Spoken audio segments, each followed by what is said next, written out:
Newly released numbers show Oklahoma's smoking rate at an historic low. Oklahoma now ranks 39th in the nation for smoking, a big improvement from last year's number 47 ranking. Smoking is still a major contributor to cancer rates. A report from the American Cancer Society's Government Affairs Office points to areas where the state can make further progress in reducing cancer rates and related deaths. This map represents the smoke-free legislation at the state, county, and city level. The American Cancer Society's Cancer Action Network, or ACS-CAN, uses red, yellow, and green graphics to show how it sees states measuring up legislatively in 10 categories affecting cancer rates, cancer deaths, and cancer patient care. Green indicates the best, red the worst, yellow somewhere in the middle. The report looks at things like funding for tobacco prevention and cessation, laws and policies aimed at reducing obesity rates, improving nutrition and physical activity, limiting the use of tanning beds, as well as improving pain management and palliative care for cancer patients. It also examines state funding for Medicaid and screening programs for breast, cervical, and colorectal cancer. Oklahoma's legislative efforts received no green scores. Paula Warlick is Oklahoma's grassroots manager for ACS-CAN. She says Oklahoma got red marks for not having laws prohibiting minors from using tanning beds, which increase the risk of skin cancer. Texas just recently, as in a few months ago, actually passed legislation that prohibits tanning for minors under the age of 18, and we're hoping to do the same. But it has to be without parental consent. This year, Oklahoma's legislature held over a measure to prohibit tanning bed use by minors. It will be up for consideration again next spring. The bill lets parents give consent for children to use tanning beds. The parental consent does not protect you from cancer. This week, the Centers for Disease Control and Prevention reported 29% of high school girls it surveyed use tanning salons. We're right in the middle and we're bright red. ACS-CAN also gave Oklahoma red marks for not strengthening laws to protect all people from smoke in the workplace. Smoking is prohibited at schools and state offices, but is still legal in bars and restaurants with separately ventilated rooms for smokers. Workers in those establishments are subject to secondhand smoke. We hear all the time from communities across the state, cities, big and small, that want to go smoke-free and they cannot.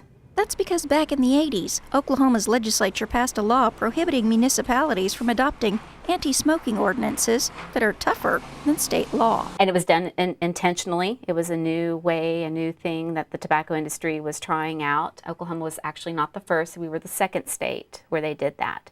But we're one of the first states where they did that, where we still have that. A measure to allow communities to toughen anti-smoking ordinances died in committee last spring. Areas where Oklahoma gets good, but not great marks, is tobacco prevention and the use of money from the tobacco settlement. $75 million in tobacco settlement money went toward building the Stevenson Cancer Center at the University of Oklahoma. At the center, patients get cutting-edge treatment or participate in one of its 300 clinical trials. The center gets $5.5 million annually for cancer research projects.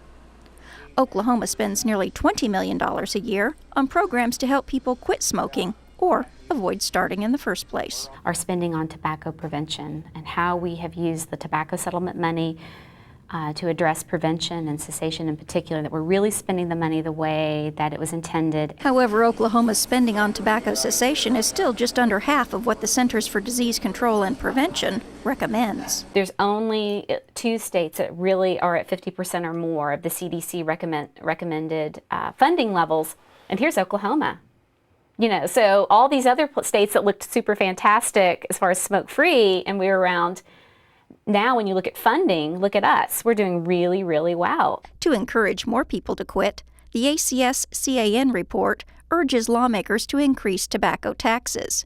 Stevenson Cancer Center Director Dr. Robert Mannell says when it comes to cancer, laws and policies supporting prevention are crucial. Things such as increased taxes on tobacco products.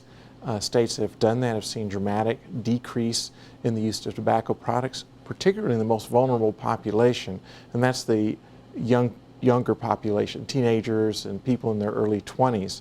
The State Health Department's Jennifer Leopard says new numbers show Oklahoma's anti-tobacco laws and programs are getting results.